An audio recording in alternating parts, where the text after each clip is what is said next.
So Ben, your argument was predicated entirely on Hamas. But thousands of Palestinians, including hundreds of minors and children, are being held hostage by Israel without any charge, with well-documentation of abuses, including sexual abuse, which Israel's own human rights organizations have reported. Hamas did not exist for decades after Israel's creation, and they're not in the West Bank. So, if you're going to be arguing about Hamas, how can we ignore that over 200 Palestinians have been killed, including over 40 children, making it the deadliest year for Palestinians in the West Bank before October 7th, that does not even include the killings happening now, just in 2023. So what justification do you have for that if Israel intends to, quote unquote, go after Hamas, is killing many people, especially children, under the justification of Hamas? So what justification do you have of them targeting the West Bank, even if we were to buy anything you said, which honestly I'm questioning? Sure.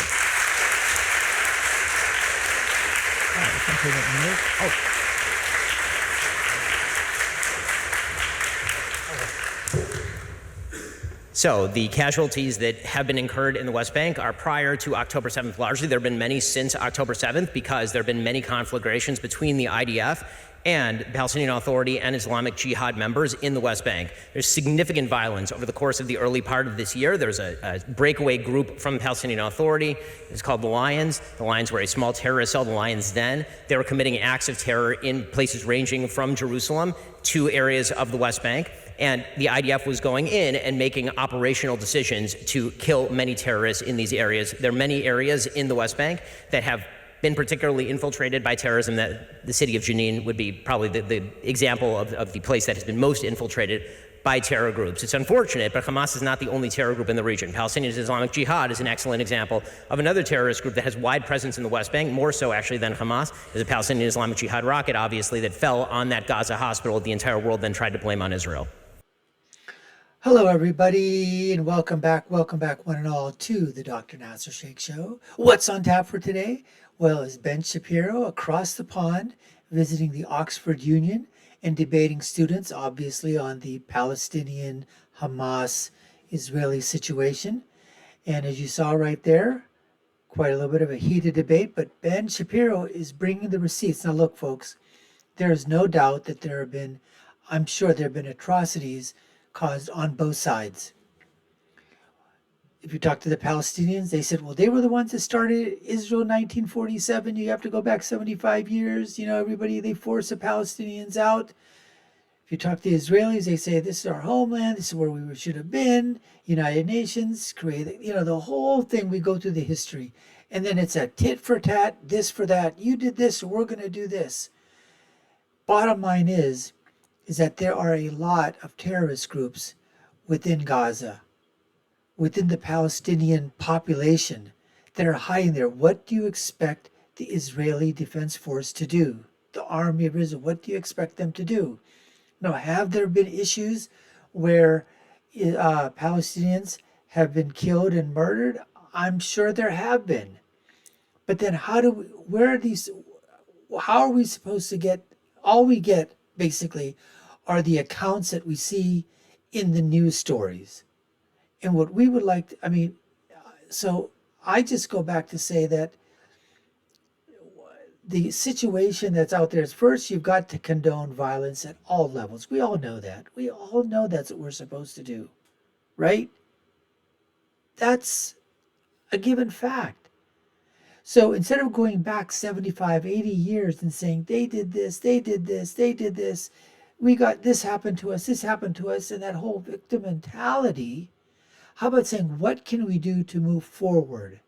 What do we need to do to form a separate state? What are we willing to concede? What are we willing to give up to have peace going forward and not have these splinter terrorist groups like Hamas and the Lions Den and the Palestinian jihadis? How can we stop? We've got to somehow stop that. How do we eradicate that once and forever? Is that even possible? Anyways, let's continue with the debate. I'll let her respond, right? Okay. So if your entire argument, once again, is predicated on terror groups, what response do you have about the Great March of Return, which is a very well-documented incident where peacefully Palestinian civilians just marched to their own land that they have a right to go and return to, but they were killed, shot at, and murdered in cold blood.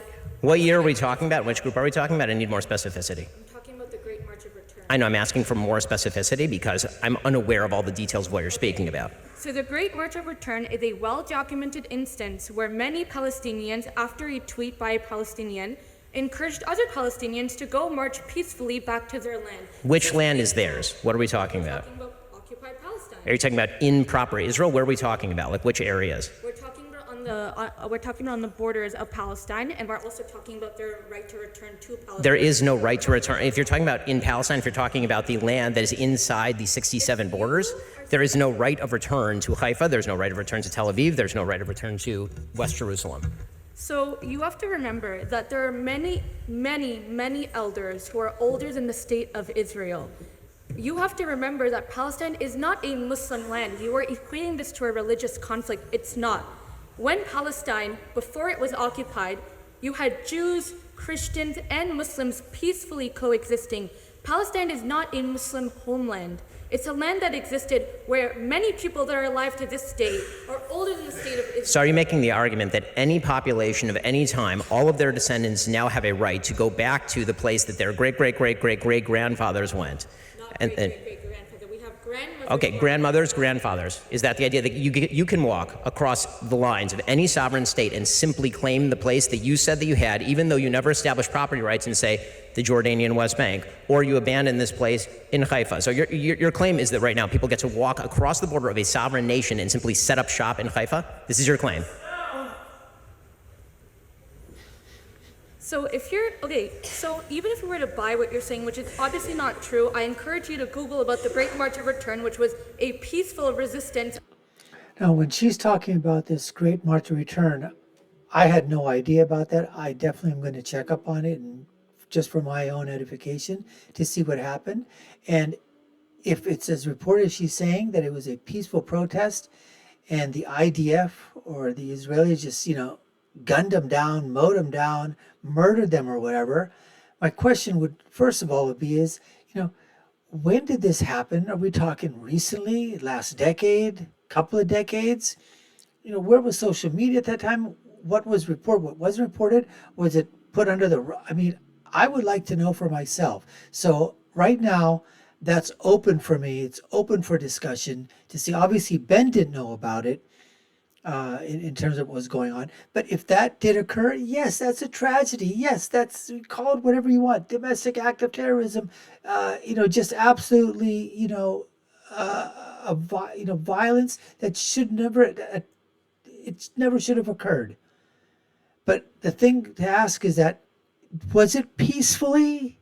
You're marching back onto land. It's like somebody says, I used to live in your house before, and now I want to take it back because I left it, or I had to leave because maybe, you were foreclosed upon or whatever, you had to leave, but now I want to come back and take, so I can just march right in through your front door. Don't have to ask permission, just come right back in because I used to be there before. That's basically what Ben is saying. What are you going to move into Haifa, West Jerusalem, Tel Aviv now? Was it proper Israel? Come on. But that seems to be like, I was trying to ask this girl, is that your position? That if your ancestors, your descendants, lived in that land before, now they're not there anymore, but you obviously are their descendants, can you just go back there and say, I want to set up shop again? Come on. Against a wrongful occupation of Palestine, even if you were to buy what you were... Can you just define wrongful occupation? Which part of Palestine is occupied? You're not answering my question. I'd like you to answer mine. Terror groups. I gave you an example of peaceful resistance. Yes. I'll give you an example where people were wrongfully shot at, including children, and you still can't answer about why that's justified. So, if again, I keep talking about Hamas and terror groups, and you gave examples of other terror groups, even though I gave you examples of civilians who marched and were shot at. But even now, a few days ago, you had Palestinian people living in Israel proper, which is occupied Palestine, who are being shot at by farmers in their gardens and in their farms. And those people are being able to get away with shooting them with total impunity. So why is it that... That's not true. Many of those people have been arrested. They're all currently sitting in Israeli jail. The settler that just shot at a Palestinian Have been farmer arrested. was not arrested. I encourage you to look into this. I did look into this morning. And can I please get one answer before you leave? Because this is an interesting conversation. Which part of Israel is occupied Palestine? All of Israel. There we go. There we go. There we go. So what you're calling for is the obliteration of the state of Israel, and all of this is just a cover for that. I appreciate your time. I mean, can we just go back to that thing to hear it one more time again? I mean, just he's asking the question. Let's just go back here. He wants to ask her a question. What do you mean by proper Palestine? Let's hear that again. Shot at a Palestinian Have been farmer arrested. was not arrested. I encourage you to look into this. I did look into this morning. And can I please get one answer before you leave? Because this is an interesting conversation. Which part of Israel is occupied Palestine? All of Israel. There we go. There we go. There we go. So what you're calling for is the obliteration of the state of Israel, and all of this is just a cover for that. I appreciate your time. I like the way Ben just does that. Look, there are issues in this. We all know that, folks. Tremendous issues that are still, out there that have to be answered. The question of proportionality of a response. What is a proportional response to defending your nation, your state, your people?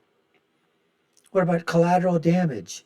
That's always going to be there. But any atrocity that has ever happened, whether it was committed by the IDF or the people of Israel or Israelis or the Israeli government or the Israeli police force or whatever you want to call it, those have to be called out as appalling, as violent acts, as terrorist acts, and those people that committed those atrocities should be punished. Same way on the Hamas side, same way on the Palestinian side. Any atrocities, any violence, any type of an attack on civilian populations needs to be addressed, and then needs to be basically say it will not be condoned from either side. That's the way it just has to be. And then if somehow if these people can put their differences aside and work towards a two-state solution, folks, that's the only way this is going to be decided. Otherwise, it's going to continue on, and our grandkids are going to be discussing this, and our great-grandkids are going to be discussing this. That's what's going to happen. We appreciate you taking the time to watch. You've been watching the Dr. Nasir Shaikh Show. I'm your host, Dr. Nasir. If you haven't done so already, subscribe to the channel, like, share, and follow us. You know what to do. Check out the video links above and below, anywhere around. Leave you with my final thought, which is always, when you're right, you're right, and when you're left, you're wrong. We'll see you again next time, folks. Take care and stay safe.